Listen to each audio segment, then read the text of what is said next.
Traders, happy Whipsaw Day. Typically when you get really big upwards and downwards movement in the market that seems a bit uncharacteristic, this is what we like to call a whipsaw. This is meant to liquidate people. A lot of this market action here, we're going to break it down today and give you ways to stay out of the way when this type of stuff happens, all right? So that you don't get yourself caught in that liquidation bunch. Also, we're going to talk about what we think may happen next with Bitcoin. There's a lot of different charts that people are analyzing nowadays. We have a specific focus and a thought process around some things that are giving us some bullish vibes moving into the next few months here. Okay, so lots to talk about today. And if you don't know who I am, it's your boy Maestro. Welcome to the long and short. Let's go.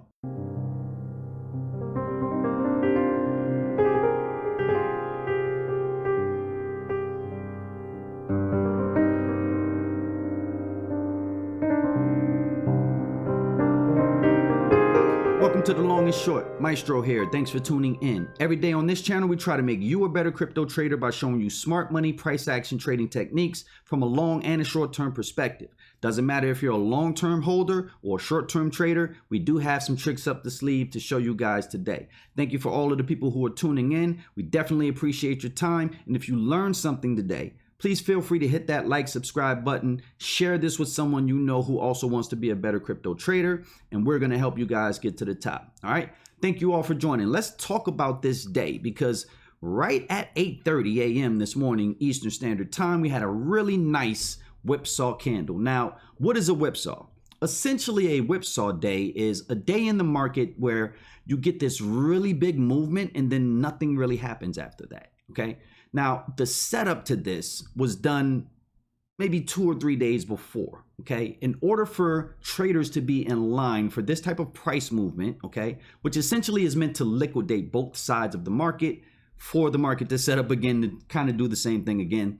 Ultimately, what it's really used for is for institutions to gather up money for a larger move, okay? So if you want to look at this just from a, let's say, setup perspective, all right? Let's take a look at what happened over the past couple of days. Now, since last week, we've been in the idea that we have confirmed our range. Price is going to move to highs, try to find lows, move to lows, trying to find highs.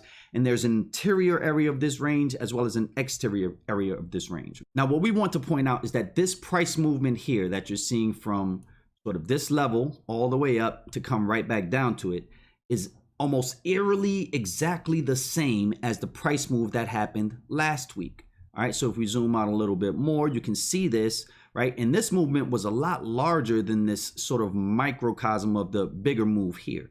But essentially, it's the same movement in price. You start in one area, you go up, you come back down to that area, okay? Now, eventually, price had to swindle around a little bit before it reached a low into other areas of imbalance, which we know price likes to visit so much. Right? But essentially, this is the same exact move. Starting point, you move up. Within a day, you move back down to that particular point. Now, what you don't have in this area here is what we like to call the whipsaw. This price movement is fairly, regular when it comes to a nice move up, nice move down, price moving sideways, finding the real lows that it wanted to find, and then making another up move. This is fairly, regular in price. What's not regular in price is this move here, okay? So when you see abnormal movement in price, you should automatically say to yourself, the institutions are trying to set something up, all right? Now, the way that they did this was very slick, very simple. When you have nice up movements like this, traders remember this, right? They're gonna look at their portfolios, and this is a day where they're up 15%, 10%. Right? So they remember this move. They remember the emotions that they got from this move up. So their attitude and their bias starts to turn bullish. Okay. Now, all of the bears still have, some good insight that this market wants to go lower. So when they get this move, this validates the bears. So now you have both sides of the market validated in regards to what they're thinking, right? Because all we did was really go up and come right back down to the same level. Now, if price is moving sideways after a move up and a move down, then you have traders taking bets on both sides. You have the guys who are saying, yeah, we launched from this area before. All we need to do is find the bottom and then we're going to shoot to the top. That's the way that long traders and bulls are thinking as price is creating this, right? So let's just take this whipsaw out, right? And this little tag label may get in the way here. Let's zoom this in a little bit. So if price is moving sideways like this, right? All this is doing is getting traders to place bets. Very low volatility, okay? Price is just moving in a range. No one's winning, no one's losing, okay? This very small area of price movement here is not giving traders any real reason to get out of whatever positions they're taking. Price isn't necessarily snatching highs and snatching lows, right, for liquidity. It's just kind of sitting in this range, right? And this is what we like to call setting the table. So this is the first thing that you need to look at when you're diving into price. Where is the liquidity? Where's the table being set? What's going on to the upside versus the downside? If we take a look at this price action and we get rid of the whipsaw again, all right, you'll see imbalance, imbalance, imbalance, imbalance, even table set to the top side. There's liquidity here. There's imbalance here. Price should want to go up, right? Based on our rules and what we like to see, this is the play that we would want to make, right?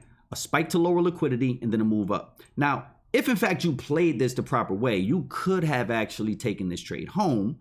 But again, this is so fast. This is a 15-minute chart.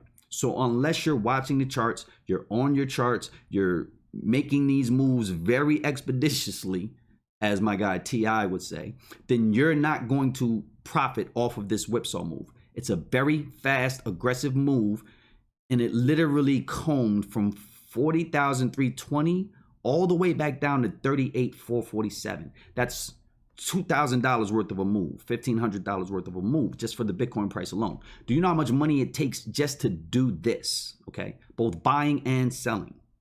So this abnormalcy in price was preceded by setting the table, setting liquidity high, setting liquidity low, setting traders up with this move here to get bias from both sides to come in to say, yes, we want to trade today because we think that our trade is going to favor what the market's going to do, okay? And then boom, everybody gets liquidated within 15 minutes. And you want to know why? Because this move up takes out all of the short traders, right?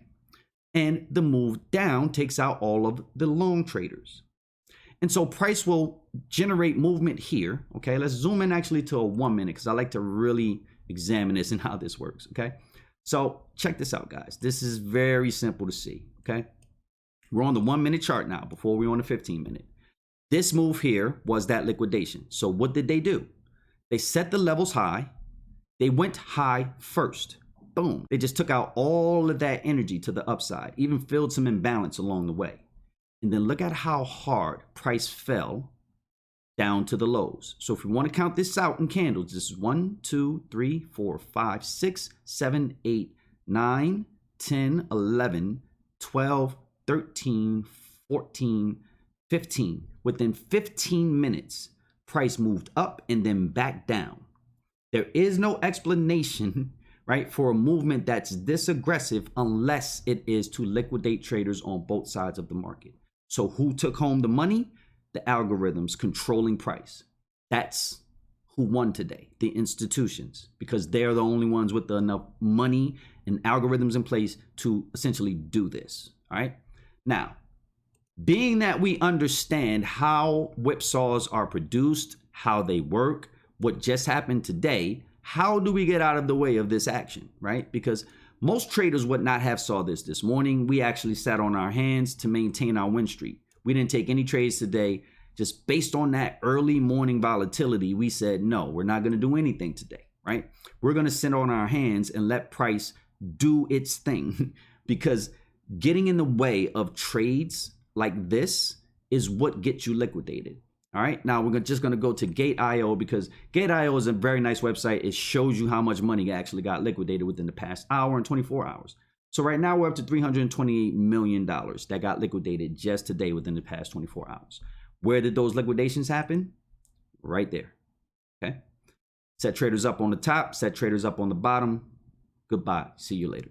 So there's some rules that we like to follow in order to make sure that we stay out of the way when these type of things happen. So let's kind of blow this up a little bit and give you guys our thesis when it comes to this. Actually, let me make this a little bit bigger. Sorry for the change, guys, but want to make this very easy for everybody to see. All right, so how do you get out of the way of these whipsaw days?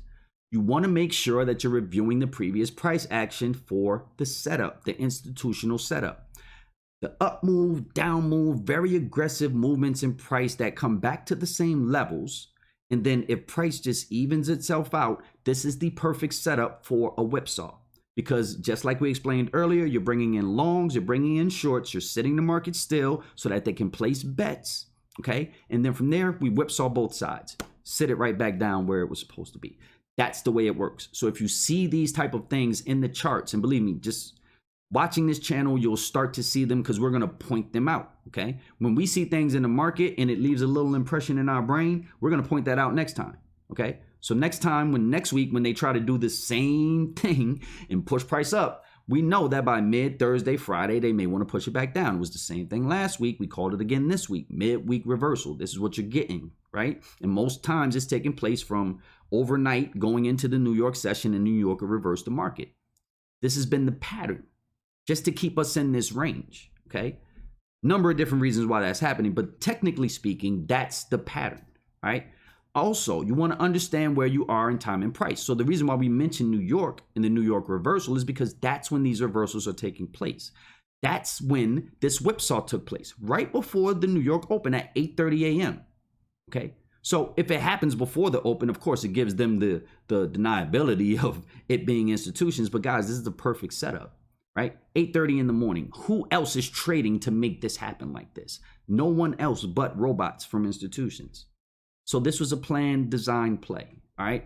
Also, you want to understand where the market is based on sentiment, news, potential setups, and charts. Being that everyone is sort of walking the line on which way Bitcoin or crypto is going to go, there's people who want to go long, there's people who want to go short. It's not necessarily the best educated guess either way because of what the market's been doing, but as long as you have that condition in sentiment, right? And we're going to show the fear and greed index, it actually ticked up to 28. Right? So yesterday was 22, today it was 28, just based off that one big bullish move. And then now you have that bearish move, you have a whipsaw. I guarantee you that fear goes right back down tomorrow. So they're just playing games with people, folks. And when you have folks emotionally invested on either side of price movement, this is when these type of moves are the easiest to set off and do, okay? So understanding where sentiment is, where the news is, where the potential setups are on the chart. This was the setup, okay? This even level of liquidity, setup, top and bottom side. Next, we look at where's the liquidity? Was the table set, right? So we showed you guys the table. Even levels here, right? Even highs, even lows. They're almost identical in where they're landing.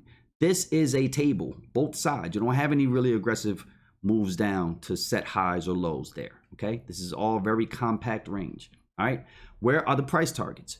Where they hit? So looking at this move here, right? Characteristics of price, usually, if you're going to get a sort of a down move, up move to fill imbalances, then we're counting on price to come for this as well. You see it creep right into this zone, but it didn't fill it. So this was coordinated, guys. And let's see if we can pinpoint where that wick is, right at 40,300. All right, so it's pretty close to an exact level, which gives me even more like information to say this was just a robotic algorithm in play. It's kind of easy to see. All right, so they didn't fill this imbalance, meaning to me that this was not a move to push price higher. This was a move just to whipsaw traders. Okay, normally if you really want to push price higher, you'll spike the lows, you'll then go for the highs, set some sort of retracement and keep going. That's not what happened with price here. Whipsaw, whipsaw. Take both sides, sit the market still again. Now we're just going to give you a little bit more volatility for you guys to get just a little bit more enticed on price movement so that we can do this again. All right, so be patient. This is why we put this as the last bullet point. Be patient when the market is whipsawing traders. You have to be, because if you're not, you can be right in a trade, but the problem is that you're going to have to be so fast in getting out of that position, okay? And we just showed you guys why, that it may be counterintuitive for you to trade. It's as bad as this. I put on a long, okay? I go to the store, pick up a burger, I come back, I'm stopped out. That's how fast this can happen to you, all right? Crypto markets will move this way based on the uncertainty and the fact that institutions are trying to take as much as they can from people right now. And that's easy to see with this whipsaw move. And where did it finish? Somewhere right around 38,574, right? So this is what they did. And they didn't have to go very far. The goal was to take the top side first, then the bottom side, sit everybody still again. So this is what you have in the market. All right. So use these guides, use these things, take a screenshot of this, go back to the beginning of how we started to explain it. You really just want to look for how the market is setting traders up. This move right here, again, we zoom out, we can see the same exact move, just a bigger move that happened last week. All right. And whenever you have price moving up, retracing itself right back down to where it started, the institutions are making that happen. It's not retail traders. It's not, guys. Retail does not have the ability to do this type of movement in price, to turn it on a dime in the middle of the week, sort of on cue. All right. So with all of that being said, let's take a look at the deeper markets here. And we did like to point out the fear and greed index, right? Now it's up to 28. Yesterday it was at 22. This is something that we think is concerning, right? Because guys, what I want all retail traders, and I'm a retail trader too, so I'm not putting you into a box where you're some sort of like lesser trader. All retail traders, right? Anyone who's not part of an institution or a bank, you're a retail trader. Here's the thing. They play with our sentiment. The larger institutions understand how to use sentiment against you, and they put up charts like this in order for you to get bullish or bearish, because they understand that this scale alone is going to push people into a sentiment. It's going to push people into a bias. And just this alone is a very easy way for the institutions to set you up. For example, if fear and greed were to go back down to 22, okay, and they pump the price up to say 42,000, okay, 43,000. This fear and greed is going to turn from 22 to 30. When it goes to 30, they're going to give you a nice little fake upside move to get you invested in more, and then they're going to crash it, okay? And so while everyone's so happy that the price is going up, this is exactly what they use to send it back down on you, okay? So taking a look at this old price action here, you can kind of see what this is.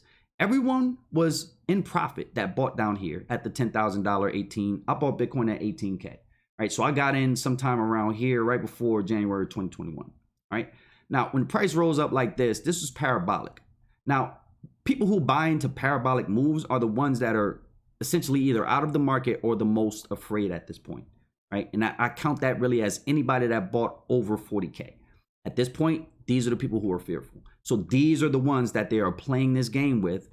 Come in, we'll make it nice and fluffy for you for a couple of days, and then we'll try to kill your soul the next couple of days. And this is the way that the market is going to move. In a ranging market, you should expect this. All right, a couple of other things that we like to look at: the Bitcoin Investor Tool 2-year multiple MA multiplier. This is one chart that we like to track the bottom for. All right, so right now this chart is indicating to us that Bitcoin bottom may be somewhere around 32 to 42. But again, this is a moving average. It's going to keep moving up as Bitcoin price swings in this range, but eventually it's going to meet these areas. Now there's two other charts that we're watching for confluences for the same exact thing.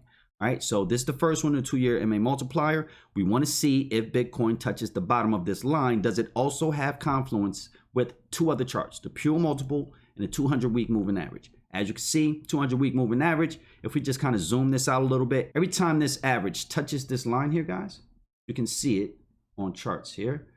First time, Bitcoin was at $4.33. And then the next time it touched, Bitcoin was somewhere around 200 bucks. Next time it touched, Bitcoin was at 3,000 bucks. Next time it touched, Bitcoin was at 5,000. Okay. Now, every time price comes down and touches these levels, all right, and there's no real percentage in monthly increases of the 200-week moving average, which is why you'll get these blue lines, right? So price is sort of just sitting still right there. It launches, all right? So we're looking for the same variable to happen again, along with what we saw on the 2-year multiple, along with what we're going to look at with the pure multiple. All right. So the pure multiple, again, this really indicates when the miners have the most opportune areas or times to sell, all right, versus when they like to hold. So if miners are holding, and the bigger institutions and the people who really hold the Bitcoin are holding, right, then the price will go up as people accumulate. This right here, as this red line comes into this green area, this is the sort of the optimal holding period where they're not really selling or putting Bitcoin into the market. We want to see this touch at the same time that the 200-week moving average touches, at the same time that the Pure multiple and the 2-year MA multiplier touch. If this condition happens in the market, then this gives us a lot more reasoning to say that we should start turning into more of a bull market rather than a sideways ranging bearish market. All right. Everyone thinks that the market needs to rebound, but when it will happen is all based on time. Next thing that we like to take a look at is Bitcoin futures, right? Because if you know how to read these, then you can literally tell the future. Now, the upwards movement that we're seeing in price, and we kind of zoom this in a bit more. So right now you're looking at a 3-month outlook, okay, which is why you're getting a bit of a different view than what you're normally used to seeing on this channel. But this is just really the last 3 months of Bitcoin action, mostly down, right? So think about it since the beginning of January, this is what you've been getting in price, all right? These two moving average lines here, I have a 9 exponential moving average and an 18. And all I'm really using these for is to see how price is stacking. And when I say stacking, that means how far these moving averages are away from each other. When they're very close, this means that price may be trying to change its market structure characteristics. When they're far apart, this means that the bears, right, especially when it's angling down, the bears have full control of the market, all right? So when you start to get these crossing here, all right, and you can see them cross multiple times, then this sort of just confirms that instead of a trend, we're in a ranging market, all right? And no one really knows which way the market is going to break out, and you can't even really use moving averages to tell that anyway. Another very good thing that we're looking at here is the open interest. It ticked up for the month of March, all right? Now, as you see, also with the commitment of traders, and we kind of zoomed this in a little bit, but I think we got a better view of it now looking at the 3-month, right? You can see clearly now that these larger speculators, the green line, are pushing over that 0 line at this point, while the retail speculators are losing faith in the market. They're coming off of some of the long positions, right? So also we can go to this, to Gateio as well and start to look at some of the positions. Most people are long, right? Most people are thinking long. And the institutions are starting to come along with that. But I really think in order for them to really push over that 0 line, we have to get bearish. The retail sentiment has to get bearish. So with all of that being said, I would expect bearish news, bearish sentiment, bearish articles, right? Bearish discussions from all of the quote unquote experts to start to take place to put retail in a real zone of uncertainty and almost FUD. Now, I don't mean from the people who believe in crypto, right? Because you never get bearish information from them. I mean the mainstream media, right? From the folks who are on television per se. You're going to start to get more bearish narratives on the market, especially if gold takes off, right? The dollar increases. You'll start to get these negative narratives to make retail go short so that these larger speculators can take these long positions sort of out of the way of retail. This is the entire setup. This is the way that it works, okay? Also looking at the elder ray, we see that the bulls are really trying to take the power here, but the bears are maintaining their spread, right? They're not really capitulating to the bulls. This does give a higher level of uncertainty. And usually I can use the elder ray to tell you which way the price is going to go over the next few days. This right here is a complete difference. So I can't tell you, right? All we can do is sort of just understand what's happening with the commitment of traders, understand that the open interest is going up, okay? And that we're in a ranging market and we may sit here until, certain levels of confidence come back into the market. You can also tell by the money flow index that everything's sideways. All right, so let's take a look back at Bitcoin. Let's take a look at a deeper level and really try to understand what's happening here with price. So in my opinion, right, this whipsaw move tells me that you need to just kind of sit on your hands for the rest of the week unless you see something that starts to show itself as a real potential move. There's nothing really to take here. We're going into Friday, right? Thursday afternoon, it's 3:40 p.m. We're going into the New York session close. So unless Asia really produces a nice move or London produces a nice move, Friday may do another whipsaw, right? Like at this point, I think the institution's main goal is to take retail traders, get them out of the way for whatever move is going to happen next. Now, where are the targets? You still have some targets to the upside here. I consider this imbalance not filled.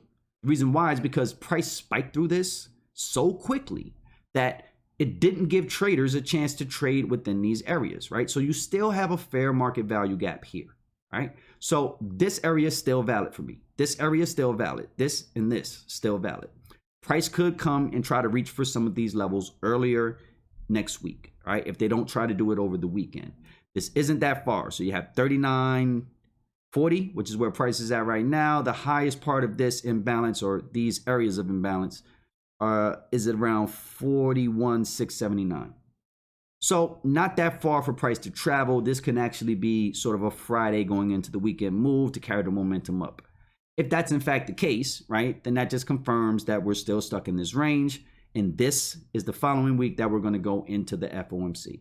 So expect volatility next week. Expect these same type of ranging moves. And if you do break out, let's say, for example, one way or the other, then that's the direction that price wants to move according to what's going to happen with all of these other worldly events. And like I said, I think it's going to take another 2 to 3 weeks for us to at least get an idea of how the market's going to react.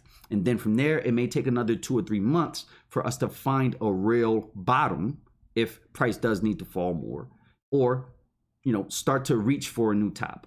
Now, as price starts to approach new all-time highs, if that's in fact the case that we're going to see this year, you want to be very careful, because if you're not taking profits along the way of that price increase, you may get burned again. Or if you're buying anywhere really above 40 to 50K, you may get burned again as price comes back down, you know, more towards the end of the year. No one is saying that Bitcoin has to hit any level this year. It can completely range out for the rest of the year. I don't think that's going to be the case. There will be some bullish and bearish things that come into play that I think may move the price out of this range. But if we move out of this range, who's to say we won't sit between 40 and 50 for months? Okay, so price can do any number of things. Our goal every single day is to understand on a macro level what's happening, take a look at our scale in, scale out, discount, premium areas so that we know where to get in and where to get out, and just let the market play out for us. If we're trading, we're on lower time frames, we're taking a very deep dive into current market structure, what the market is delivering right now to us, which just looks like a bunch of liquidations, all right? And we make our decisions based off of that. If you're entering into any scalp plays, you're on short-term time frames and you're reacting to the market, you're not leaving your charts, because if you do, you can get liquidated or stopped out just like that. All right, and this is what price action is showing us. Okay, so with all of that being said, let's take a look at a few other things here. Total crypto market cap sitting at 1.728 trillion. Let's go ahead and break this down on the daily as well so we can get a better perspective.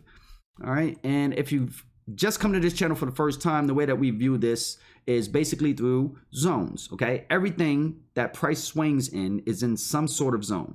We outline these zones in a number of different ways. For the total crypto market cap, we just want to know when we're in a strong market versus a weak market. Anything under $1.876 trillion to us is a weak crypto market. When price moves above that level, okay, then you have the ability for bigger institutions to come in because they understand that the money is now circulating back into this market. I think $2 trillion is the mark that you want to stay at in any type of bull market. All right. Also, let's take a look at Bitcoin itself. This is another chart that we like to use in regards to finding scaling in, scaling out positions. If you know anything about how we preach on this channel, you're never dropping your full entire bag on any one position, any one play. It doesn't matter if you're trading or investing. It doesn't matter. You want to scale into positions, okay? So our scaling levels for Bitcoin are currently sitting at 34,000, 32.9, right? Which is really 33,000. And we can see that just based on the way that we set these levels up, price will ping pong between them, especially when it comes to higher market cap assets like Bitcoin. Bitcoin follows a lot of the same rules in price action that the dollar, the yen, the GBP, right? All of these Forex pairs sort of follows the same rules in price, okay? And this is why I think that Bitcoin is treated like a currency amongst traders and institutions. They trade it like a currency. They don't trade it like equities, okay? It has the same sort of price characteristics and movements. And you can say that equities has the same movements as well, but I can really give you guys insight on which way price is going to move just based on what price leaves for me. All right. So long-term positions when it comes to Bitcoin, you want to scale in somewhere under 35K. Those are the prime areas for us when it comes to getting in. even if it were to drop to 30K, for example, if you scaled in at 35, isn't that a lot better than buying it at 40K and watching it drop to 30? All right. Your entire goal as a trader is to buy things low, sell things high.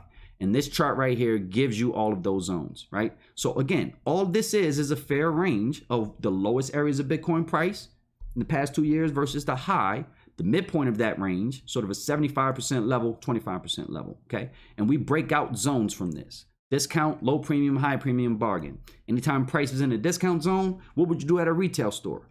Buy, right? Anytime things are too high at that store, if you have it, sell it, right?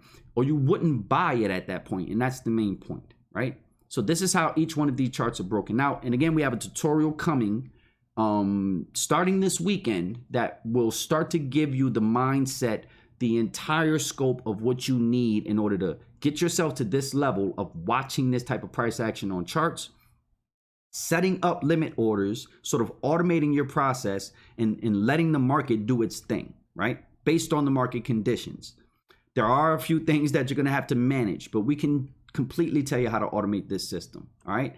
And this is what we're going to do for everybody that sticks with us on this channel, right? So tutorial coming out this week to show you exactly what all of this stuff means, scaling in, scaling out, discount, low premium, high premium, how we get all of this on our chart and how we can just kind of take it away if we, really don't want to see it. It's very easy to see. You just hide your drawings, right? But this is what helps us find levels, set levels, and then from there we let price do its thing. All right, taking a look at a few other coins here. Ethereum sort of exhibiting the same type of price action that Bitcoin did. And if we zoom into the 15-minute here, we see that same whipsaw, right? And actually, let's zoom in because I want to see how many cryptos actually did this whipsaw today. We may have to, yep, okay, there it goes. If you zoom out too far and then zoom in, guys, TradingView is probably the worst platform you can use to get that real scale. All right. So this right here, all right, we said that this took place at 8:30 in the morning, pretty much the same exact move in Ethereum that you saw with Bitcoin. The price movements, same exact thing, right? Up move, down move, right? There's even a gap here. So this movement up was tremendously hard, right? This brings in a lot of long traders. Nice push down, whipsaw. Let's go to another one. I think Luna did show this, right? But at the end of the day, Luna is so powerful that it just broke out of this. Luna is its own animal at this point when it comes down to it. And that's what I've been seeing for the past few days, right? AVAX, 8:30, same price movement, okay? Up, down, same price movement. Let's look at Atom. Same thing. Up, down, same price movement. Okay, I just showed you 5 different cryptos with the same exact price characteristics. Have I convinced you yet that this was an institutional move to whipsaw traders out of the market in order for them to just essentially put more money on the side through those liquidations for the real move? Have I convinced you yet? All right. If not, then I'll close my eyes, I'll scroll down and I'll pick a random coin. SKL. What time did this happen? 8:30. What is this? Move up, move down. Liquidations. Happy days. So that's the analysis, guys. This is bigger than us, okay? There's people behind the scenes pulling the strings, and they're doing it with algorithms, folks. This is not any one institution. This is not any one player. I think that a lot of this stuff is coordinated so that people get out of the way, right, from the telltale signs, and then they make the move. So if anyone ever tells you that it's just retail traders moving the market like this, guys, I definitely beg to differ. Definitely beg to differ. All right. So that's the analysis of the market today. Be cool. Price is going to do some pretty strange, unusual things. And all it is, just put this word in your mind for the next few days.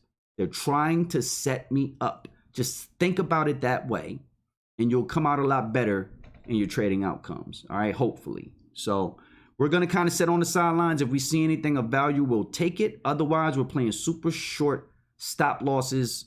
I mean, if price moves a hair of a percent against me, I'm out of the trade. That's the way I'm approaching the market over this weekend if I take a position. All right, guys. So hopefully this has been helpful. Hopefully you got some insight as to how the market moves. This type of movement today, I bet you nobody calls it a whipsaw. We're going to call it a whipsaw, and we can tell you why and how it actually happens, the thought process behind it, and why this is a complete abnormality in price action. But why it happens is very vital to institutions in order to liquidate traders so that they can put some money on the side for the most opportune move for them. All right, we're coming up to FOMC. They got to put some money somewhere, guys, and this is the type of stuff that happens before major sort of news announcements, especially from the Fed and people of that nature. Again, hopefully this has been helpful for you. If you don't know who I am, it's your boy Maestro. If you did learn something today, okay, if you found our information useful, and you'll probably tune in tomorrow if we post another video, hit that like button, subscribe button, okay? That way you know when we're posting videos, because if you don't hit those buttons, then we could post something you'll never know. You'll never know, all right? Do the YouTube algorithm a favor and let them know you like this stuff, and it'll come up when you scroll, all right? So salute, it's Maestro. You guys take care. Be safe out here, all right? And trade wisely, folks. Tutorials coming soon. Other than that, we up out of here. Peace.